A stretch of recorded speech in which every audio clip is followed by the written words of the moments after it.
Khyber report अजीज गुल खैबर बरसांगोट जुम्मा शौक़ ते अदालती हुकुम ते हद दख़लियूं हटाइण लाइ असिस्टेंट कमिश्नर मटियारी जी अॻुवाणी में पुलिस जा वॾा अटाला साण करे घर ठाहिण लाइ पहुतो। ॻोठाणनि पारां मज़ामत करण ते पुलिस संदन मथां कड़की पई ऐं लड़बाज़ी शुरू करे ॾिनी। जे बाद माण्हुनि में भार पइजी वई। पुलिस औरतुनि ऐं ॿारनि समेत एहतजाजी मुज़ाहिरो कंदड़नि मथां लड़बाज़ी करे संदन मथां तशद्दुद कयो। उन मौक़े ते ॻोठाणनि ग़ुलाम मोहम्मद मंगणहार, अदलू, फैज़ अली, बगन फ़कीर ऐं ॿियनि जो चवणो हो त बशीर कलियार असांजी ज़मीनुनि खे ख़रीद करण जी दवा करे असांखे बेघर करणु चाहे थो, जॾहिं त असां हिते केतिरनि ई सालनि खां ॻोठ आबाद करे वेठल आहियूं। असां 1983 खां हिते वेठल ऐं आबाद आहियूं, जंहिं ते लिखत पिणु असां वटि मौजूदु आहे। हिननि जो त बशीर कलियार घरनि ते कब्ज़ो करणु चाहे थो। हिननि वधीक चयो त कब्ज़े करण वारा 2011 में कूड़ा ज़रिए ज़मीन जा हथरादू कागज़ ठाराए खेनि पुलिस जी मदद सां बेघर करणु चाहिनि था।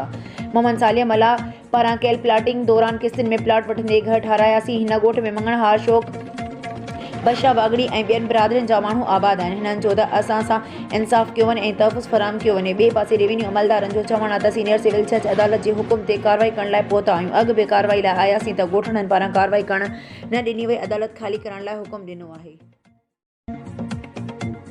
ठुल्ह मां खे ख़बर ॾींदा हलूं। फैज़ सूमरो जी रिपोर्ट मुताबिक़ ठुल्ह में 75 ॾींहं अॻु भत्ते खुरनि हथां क़तल थी वियल दुकानदार शहीद हाफ़िज़ मुअज़्ज़म नूनारी जे क़ातिलनि जी गिरफ़्तारीअ लाइ वारसनि ऐं जिदोजहद एक्शन कमेटी पारां रहबर चौक ते अॼु 75 ॾियारे ते बि धरनो जारी रखियो वियो।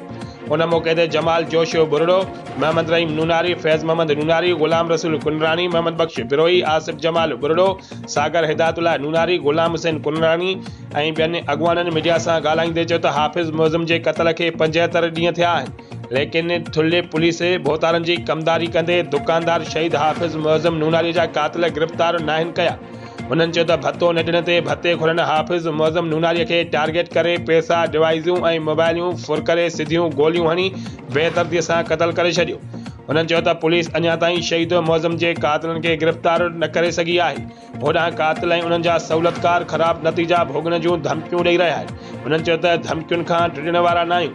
पुलिस भोतारनि जे आशीर्वाद ऐं रिश्वत एवज़ जवाबदारनि खे गिरफ़्तार नथी करे। उन्हनि चयो त जेसीं ताईं शहीद हाफ़िज़ मुअज़्ज़म नूनारी जा क़ातिल गिरफ़्तार न थींदा तेसीं ताईं एहतजाज जो सिलसिलो जारी रखियो वेंदो। तिजावल रिपोर्ट इम्तियाज़ मेमन हैस्को वाबडा जे एक्सिन जे ऑफिस में खुली कचहरी अवाम जा मसला ॿुधी फौरन हल करण जो यकीन ॾियारो। एक्सिन हैस्को ठट्टो सिजावल सैद आकिब अली शाह, SDO इम्तियाज़ गुल, RO आसिफ बुग्यो, चेयरमैन शेर ज़मान सैतो, नईम उमरानी, अमीर बख्श खोसो ऐं ॿिया कचहरी में मौजूदु हुआ। हिननि अवाम जा मसला ॿुधी उन्हनि खे हल करण जो यकीन ॾियारो ऐं एक्सिन सैद आकिब अली शाह साफ़िन सां ॻाल्हाईंदे चयो त हाणे वाधू बिल न लॻंदो ऐं डिटेक्ट कनेक्शन हलाइण वारनि ख़िलाफ़ क़ानूनी क़दम खंयो वेंदो। जिन ट्रांसफार्मर ते बकाया हुई इहे बंदि कया आहिनि। इहे जिन बकाया जमा कराई आहे इहे ट्रांसफार्मर खोलिया वेंदा। अवाम खे घुर्जे त हाणे डिमांड जमा कराए मीटर वठनि।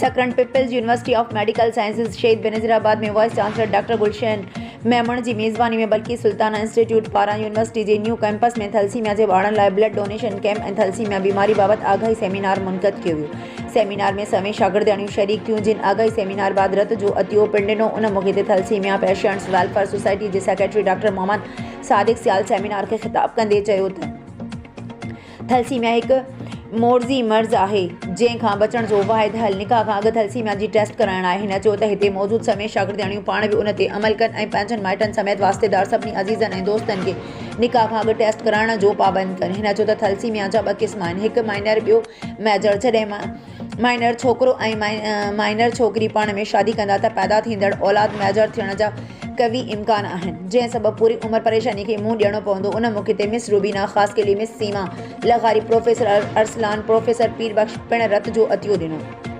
उन खां अॻु डॉक्टर अब्दुल हमीद काज़ी आयल महिमान खे आजियाणो पेश कयो, जॾहिं त ग़ुलाम नबी चन्ना वाइस चांसलर समेत साणनि सेमिनार ऐं ब्लड डोनेशन कैंप में सहकार कंदड़नि जो शुक्रियो अदा कयो। उन मौक़े ते मुजीब रहमान ख़ासि के लिए आगाह राशिद, दानिश तुनियो, ग़ुलाम मुस्तफ़ा मेमण ऐं राशिद ख़ान समेत ॿिया पिणु मौजूदु हुया।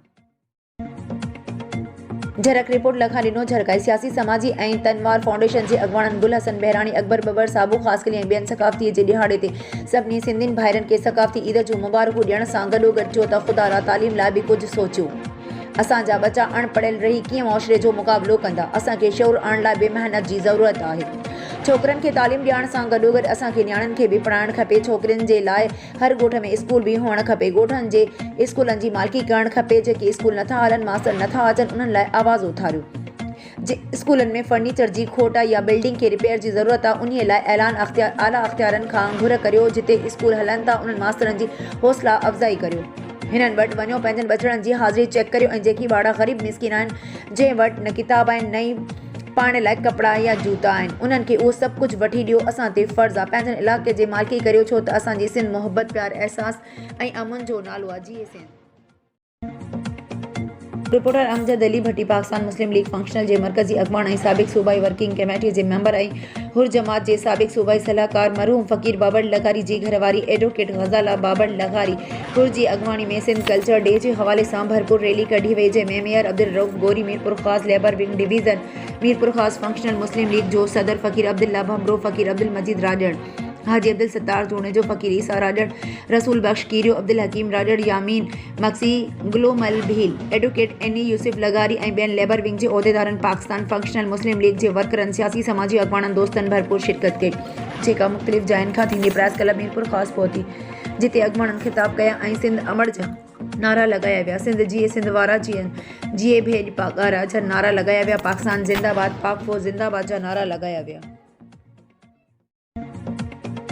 मनोड़ो बरसांताल के मोरो जे गोट गुलाम हुसैन साहब की जे रेवासी लियाकत अली साहब की नाज परी साहब की अरबेला साहब की हयात परी साहब की मोहम्मद अकरम साहब की ऐं ॿियनि पंहिंजे ज़रिए ज़मीन दीह दमबीर में वाक़िए संदन 24 एकड़ ज़रिए ज़मीन ते कब्ज़े ख़िलाफ़ मनेड़ो प्रेस क्लब अॻियां मोरो बांधी रोड ते बासर ज़मीनदार फहद जतोई ऐं दीह दमबीर जे तपेदार ग़ुलाम मिर्ज़ा कोराई ख़िलाफ़ सख़्त एहतजाजी मुज़ाहिरो कयो। उन मौक़े ते मुज़ाहिर इंसाफ़ अॻियां धाईंदे चयो त दीह दमबीर जो तपेदार ग़ुलाम मिर्ज़ा कोराई फ्रॉड करे कूड़ा कागज़ ठाहे असांजे 24 एकड़ ज़रिए ज़मीन इलाइक़े जे बाअसर ज़मीनदार फहद जतोई जे नाले करे असां सां वॾो ज़ुल्म कयो आहे जेको ॾोहारी क़िस्म जो माण्हू वठी असांजी ज़रिए ज़मीन ते कब्ज़ो कयूं वेठो आहे ऐं मौतमार धमकियूं ॾेई रहियो आहे। हिननि वधीक धाईंदे चयो त असांखे बाअसर ज़मीनदार फहद जतोई खां जानी नुक़सान पहुचाइण जो पिण ख़तरो आहे। हिननि IJCND एज शहीद बेनज़ीराबाद SSP नौशीर अफरोज़ निगरान वज़ीर आला सिंध ऐं ॿियनि वसवारनि खे पुरज़ोर अपील कंदे मुतालबो कयो आहे त संदन ज़मीन ते थियल गैर क़ानूनी कब्ज़ो ख़तमु कराए तहफ़ुज़ फ़राहम कयो वञे। ॿी सूरत में एहतजाज जारी रहंदो।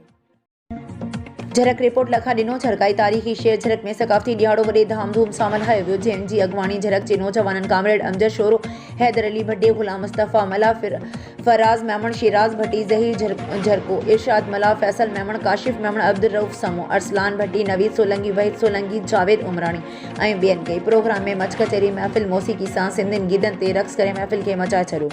मच कचहरीअ में ओंगर खां राजा रियाज़ बबर ग़ुलाम मुस्तफ़ा बबर साफ़ी साबू ख़ान ख़ासि किली फराज़ बबर मंज़ूर बबर अज़हर बबर फराज़ बबर आगा शेख गोट जाफ़र जमारी खां फ़नकार साईं कक्कन जमारी अनवर जमारी अब्दुल मजीद जमारी नज़र जमारी ईसा जमारी असद जमारी ज़हीर जमारी अल्लाह बख्श जमारी मीर हसन जमारी ऐं ॿियनि वॾे अंग में शिरकत कई।